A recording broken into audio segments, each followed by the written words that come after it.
if you need a new website, head over to nhbusinessshow.com/ZimVentures and check out Zim Ventures and their amazing website products they have for you.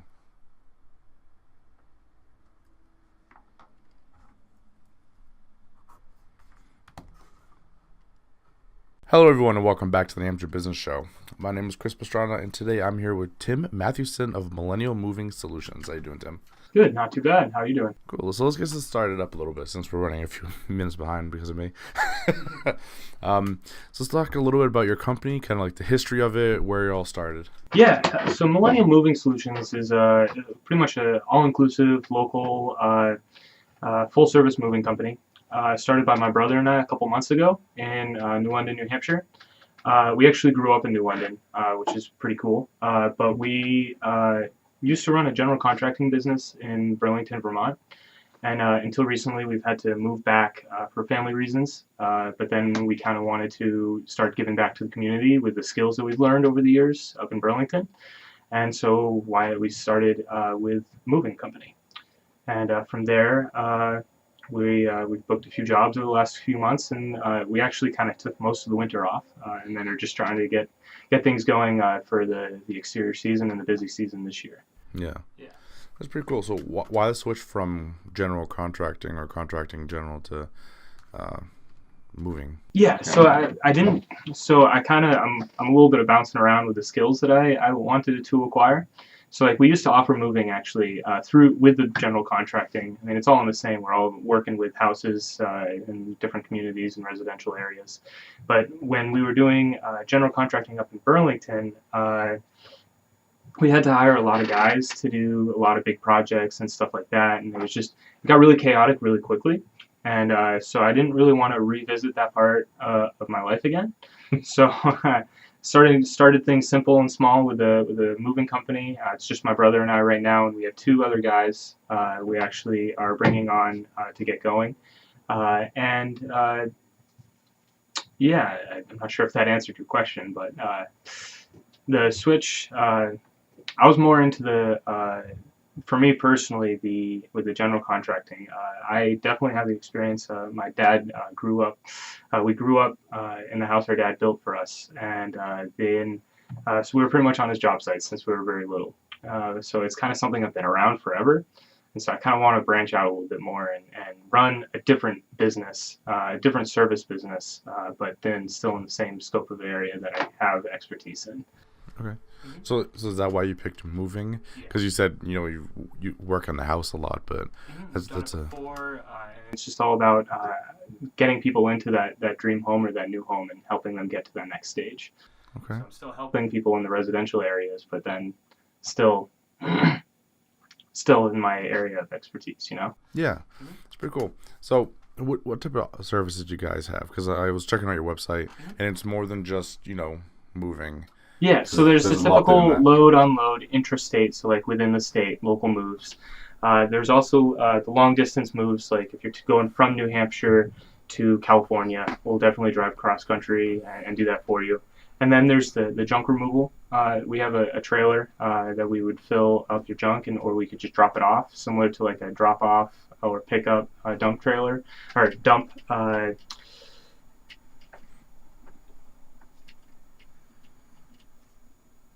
Dumpster. Okay. 3 letters. Dumpster. So pretty much very similar to that kind of system, but we can haul it and we can actually we'll do the junk removal for you as well. And then the fourth service we offer is packing. So if you need help organizing pre-hand, we'll help you put things in a pile and organize and all that stuff. And like if you're trying to do a yard sale, we'll help you set it up for the yard sale and get it out there. Or if you're trying to donate the items, we'll load up a truck and we'll go donate them and get them where they need to go. So we're kind of from every step of the way, from prep to finish, is the way I like to put it, that will help you with your moving process. Because certainly if you're downsizing from a 4-bedroom home to a condo, you're going to need to get rid of a lot of stuff, whether it's a lot of junk in your basement, in the attic, or whatever, which is actually where I would recommend starting, in your basement or attic, packing, because that's often one of the most overseen areas that will take the longest time to get ready and get organized, because it's a bunch of stuff that you haven't touched in forever. You may not even remember what's up there or down there. So yeah. Mm-hmm. Cool. Yeah, you're bringing back some really bad memories for me. Like, you know, I was in the military for quite a while, like my audience knows, and when I moved from North Carolina, you know, we had our own house, and then we moved up here into a house that, you know, it's kind of a duplex, but it's me and my mother's house. Yeah. So it's like two big homes, moving into one home, and it was just like, oh man, that was a mess. That you know, 2 years later, we're still getting everything sorted through. So I can feel the pain. When I was still in school, there was a period of time, like a 2-year period of time, and I've been thinking while you were talking. This gets back to why I'm very passionate about the moving. In a period of 2 years, I had moved over 6 times because of school and because of work and stuff. But it was all within the same area. But as my friends know, I'm kind of a pack rat, and I collect every sorts of thing. And it's like, I have this, I have that. This is important, that's important. So it's like, it was always a bigger process with every move within this time period, and it was always pretty stressful. And some of my friends who I roped into helping me know that it got more and more troublesome. So I started recently, over the last year, I've started minimalizing and just really getting down to the very important items that I have. So it's that kind of transformation within myself, going from about 4 years ago to now, moving 6 times personally to minimalizing now and helping people move. I want to relieve that stress, that overwhelm, and that craziness that some people. Moving should be, in my mind, should be a new chapter. It should be exciting. It shouldn't be stressful. It shouldn't be bogging down. It shouldn't be overwhelming. Like, it should be, you're going into a new home for whatever positive or negative reason. You should be enjoying that moment so that you can hit that next chapter with the ground running.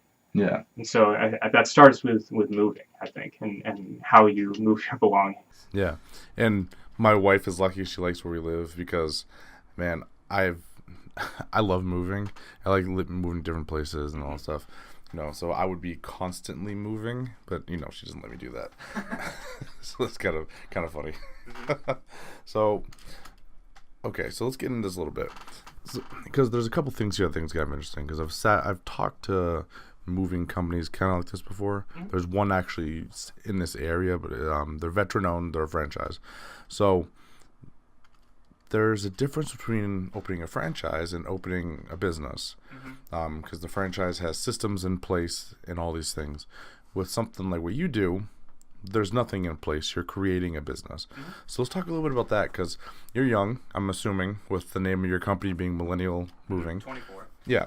So, and I'm a millennial too, because I'm just on the very tip of what you would call an old millennial. And going from, again, you had a business before, but you are essentially creating an entire new business for yourself, which means, again, you create the systems, you're creating all the stuff, and doing that young can be tricky because you might not have no idea what to do. So let's talk a little bit about that and kind of maybe some of the troubles or some of the fun of actually creating this whole thing out of nothing. Yeah, absolutely. So I think one of the biggest things is I have all the systems I think I have all the systems in my head.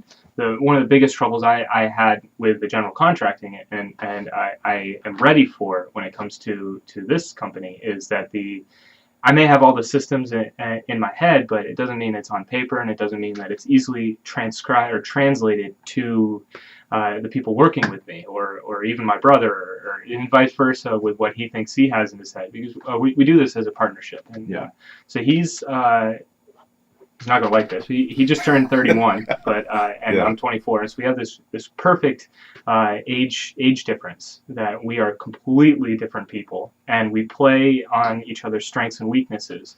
So a little bit about his background, and I'm not trying to go on a tangent here, but a little bit about his background is he double majored in accounting and finance in college, and then he went on and worked at Fidelity Investments, actually pretty just down the street in Merrimack, and he did that for about 2.5 to 3 years.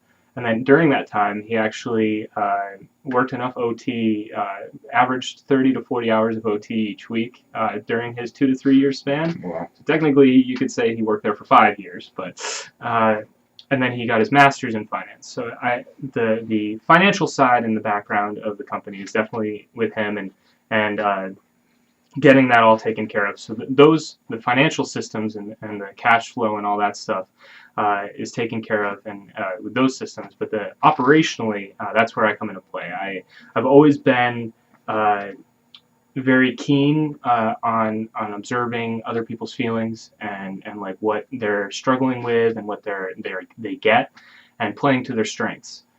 So when it came to the general contracting, when it came to the individual jobs that we were going on, I was able to tailor the teams that we had. We had up to, at one point in time, we had up to 9 people underneath us, which was or working with us. I really dislike like the whole employee-employer relationship where you work for me, blah, blah, blah, blah. And it's you work with me. We work together. We're a team. And that's how it works. But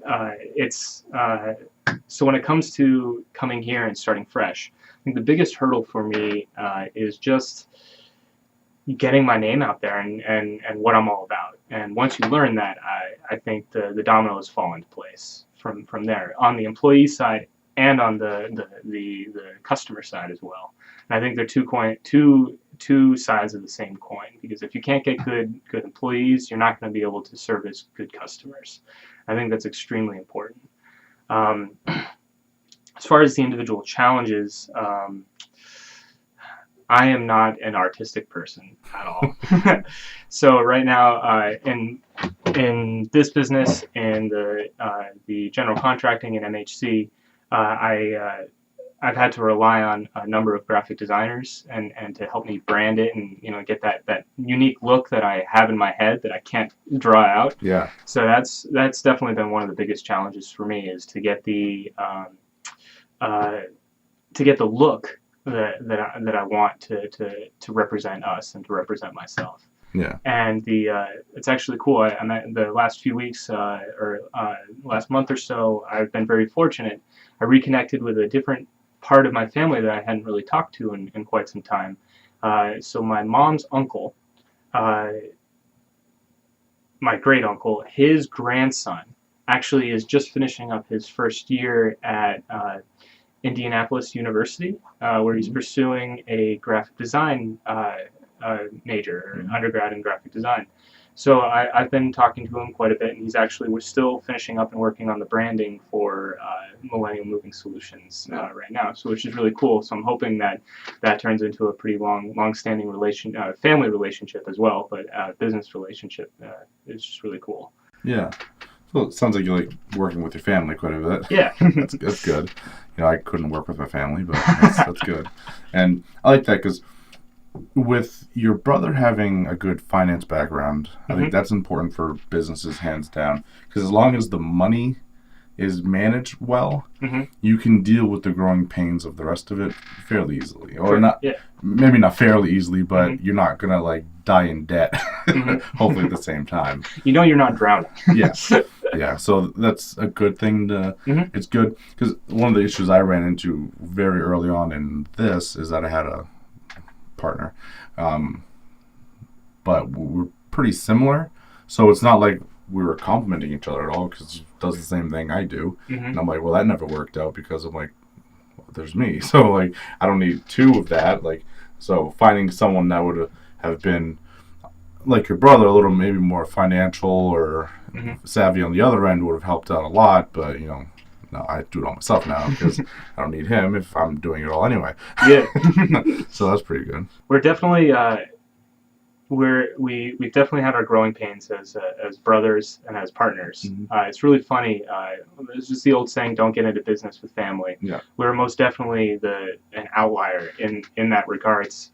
We've had our growing pains. In the beginning, it was very difficult for us to turn on brother mode, turn off business partner, turn on brother, turn on family, and it was like, who am I talking to? I'm looking at him and he's looking at me, and it's like, who are we talking to right now? And it was very difficult in the beginning to distinguish between, oh, right, talking as brothers right now. Oh, right, we're business partners right now, talking about a different job. And it was very difficult for the people, my friends, and the people around us, that we would be at social situations, and all of a sudden we'd get an email, and then we'd just start going off, and it would just be like, where did Paul and Tim go? And they're sitting right there, or we are sitting right there in front of them, but then we're in our own little world, and it looks like we're arguing, and it looks like we're like ready to hit each other and stuff like. But it's like, no, this is how we've communicated our entire lives, and this is how we're working through a problem. Like, we're not getting mad at one another. We're questioning each other, and I think a lot of people, and that's a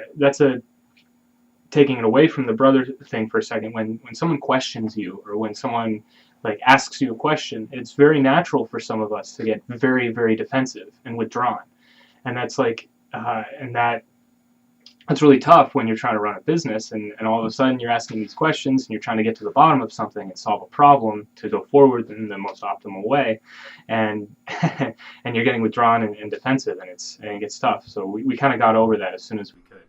Yeah, it's pretty good. So we're going to break for our sponsors real quick, so everyone hold on, and we'll be right back. I'm doing something new and cool on the New Hampshire Business Show. So I don't charge my guests money to come on the show.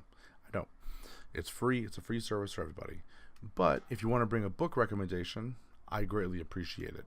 As you can see over here in the corner, right there, I have a whole selection of books and everything for everyone to come in and get.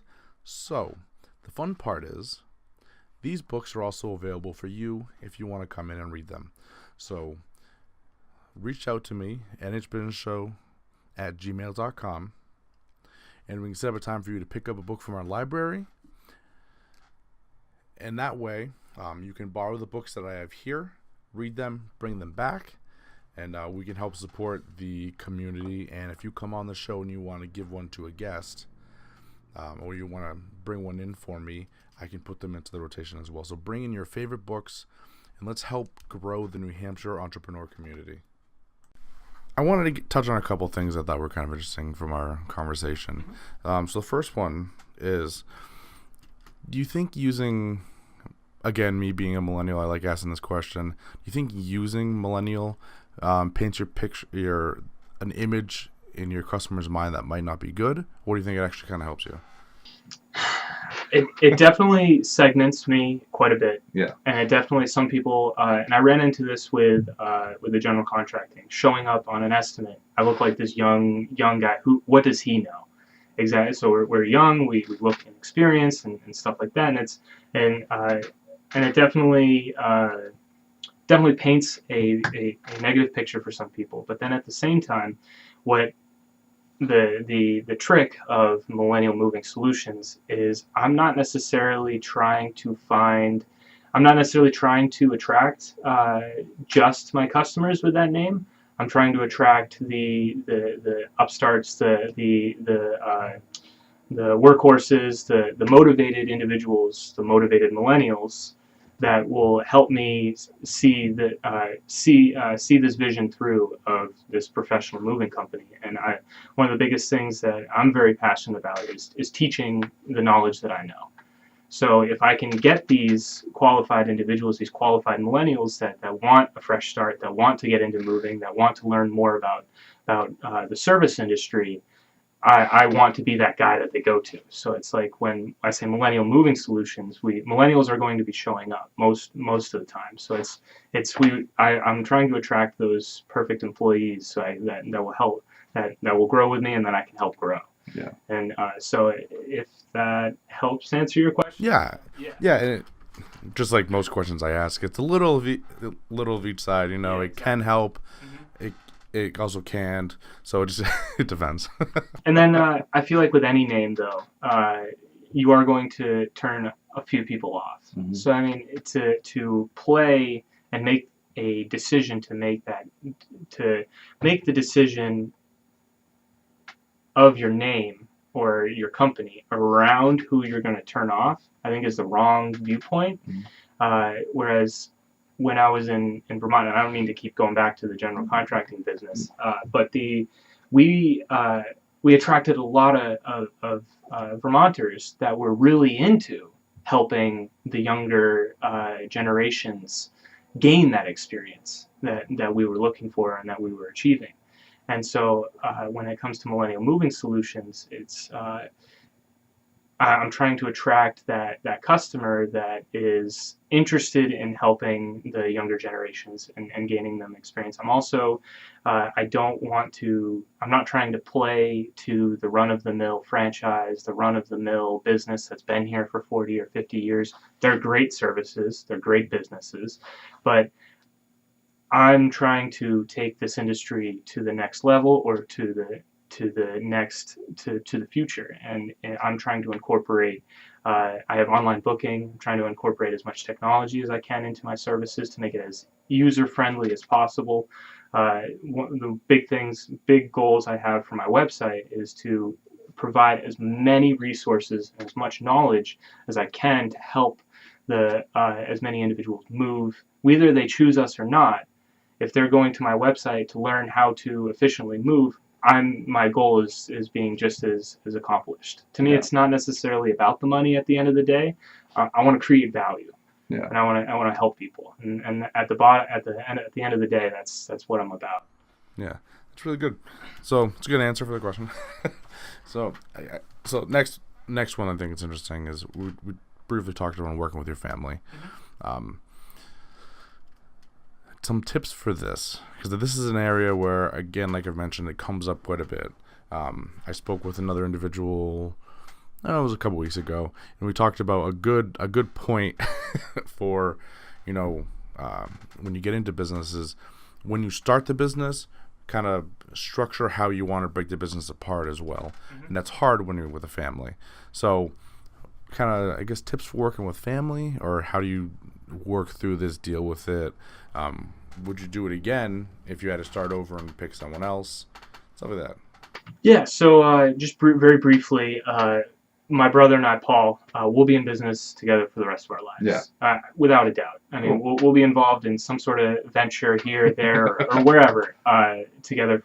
We're a great team, and not that I don't want to end that, or I'm scared to end that or anything like that. It's just we complement each other very greatly, and I don't. You can't, when you have something like that, you can't squander it or ruin it. So, and one of the ways we keep that going, keeping it a present moment mindset, keeping a future mindset, we are very, very open with our personal goals, with what we're thinking about, any ideas that we have, and we're not very judgmental. So when it comes to, I'm an idea guy. So every day during, not saying we have family breakfast or whatever, but every day when we see each other, because we also lead very different schedules, which is cool. He's a morning person and I'm a night person. I'm up at all hours of the night, and then so when we see each other, and then I'm always spitting ideas out at him, and he's learned not to. Some of my friends have come to start to, like, I wouldn't say ignore me a little bit, but it's like, just another idea from Tim. Great. Cool. I wonder if this is going to come true, or whatever. And it's not that I want all my ideas to come true. I'm spitting ideas out so that I can get feedback, and it's more like a sonar and like coming back to me. So he's learned to not to take most of my ideas with a grain of salt. So like when it comes to, and I'm kind of diverging a little bit, but to keeping it healthy and keeping it strong is the open communication of goals, desires, and different ideas, and not to be judgmental of one another on those ideas, because we have to remember at the end of the day, there's three different individuals at play. There's the business, or maybe you could say four. There's the business, our personal partnership, and each other, myself and him. So we got to keep those relationships healthy and thriving. So the open communication and of our desires, ideas, and our goals is very important. So, because if we're hiding things from each other, if I have this secret goal that I want to accomplish, and secret goal I want to accomplish, and I'm not telling him about that, or I'm telling him another thing, or in a different direction, he's not going to be able to help me, and I'm not going to be able to help him in the best way that we can. So, and it gets very tough with business because a lot of people are center focused around money, and this is, I think, a lot of the reasons why some family doesn't work well together, because I worked harder than you, I should get more money than you, I did this happened, I should get more money, I should do this, I should do that, and it's just, that's not the goal. I mean, that's not the mission with Paul and I. It's we're trying to create value. We're trying to, at the end of the day, the money will come, but the during the day, we're teaming up to create value. And so long as that's our focus and our vision, I think we'll have a healthy partnership moving forward. I wouldn't say forever, but you're getting the picture. Yeah, but hopefully further. That's good. Okay. Next question. Yeah. This is a fun one I just thought of when we were sitting here. For other younger millennial or Gen Zs at the next one, entrepreneurs out there who are struggling through the, I guess, views and opinions of people who are older, the other generations. Like, how do you navigate that area of, again, other people looking down on you because you're young and you're trying to start a business, but you're an entrepreneur and you want to start a business, so you're fighting through that. The kind of that negative feedback. The reputation, the risk aversion comments that you're going to be receiving. Yeah. So I have a classic story about this. When Paul and I were deciding, we started painting in Burlington, and then we evolved into a general contracting business. But then before we started the painting, I remember a conversation. We were sitting down with my mom and my grandparents. And I had applied for a number of jobs, but it came down to, I'm either going to start this business or I'm going to go work at a car dealership and make $15 an hour or something like that. Or I'm going to risk it and not make anything to start or whatever. And then, so my grandparents and my grandfather especially was, get that job. You need the stability. Set yourself up, and then take the risk when you have that nest egg in your bank account and whatnot. And I thought to myself, I think one of the biggest things that I can relay is, do you want a giant? Do you want, or maybe it's not a giant? Do you want a nest egg and a stable job, or do you want a nest egg of money, or do you want a nest egg of time? And when it was a simple decision for me to start the business, and it was because I wanted control of my time, and it comes just down to that. I wanted to control. Either way, you're going to be in a job or you're going to be in a business where at the bottom line, you're creating value for an organization or you're creating value for your own organization, and it's I wanted to control how I created that value. So my logical explanation would go into business. As far as the negative feedback from people around you, whether it's your prospective customers, whether it's your family, your friends that think you're crazy, you got to, at the end of the day, you got to do you. And if you feel that you need to start a business or that you want to start a business, you have to make that choice for yourself, whatever feedback you're getting. Some of the feedback is very important, especially if it's negative, positive as well. If with the product or service that you're trying to provide, that is extremely important to pay attention to, because then you can improve it and perfect it. But not every one of your customers is going to be or prospective customers is going to be happy with the services that you offer, and you can't be afraid. You're going to get those no's, and the no's, you gotta brush them off and get right back up there, and figure out why they said no, and figure out if you want to tailor to those people saying no, or if you want to tailor to the people that are already saying yes. And it's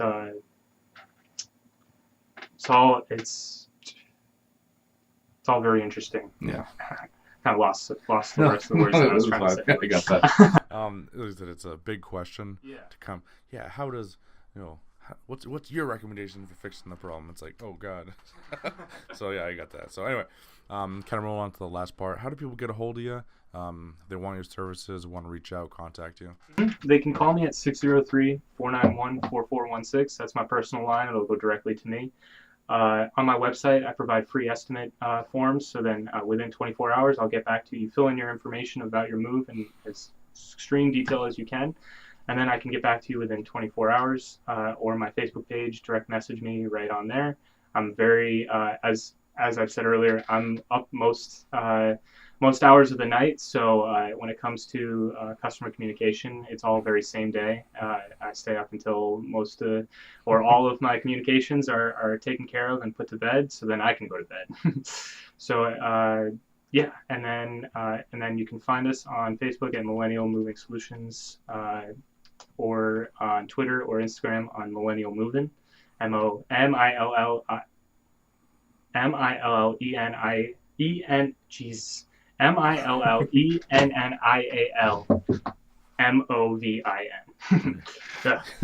It's a lot to spell out there. So I'll make sure I put that in there too, so Perfect, people thanks. can find it nice and easily. Yeah.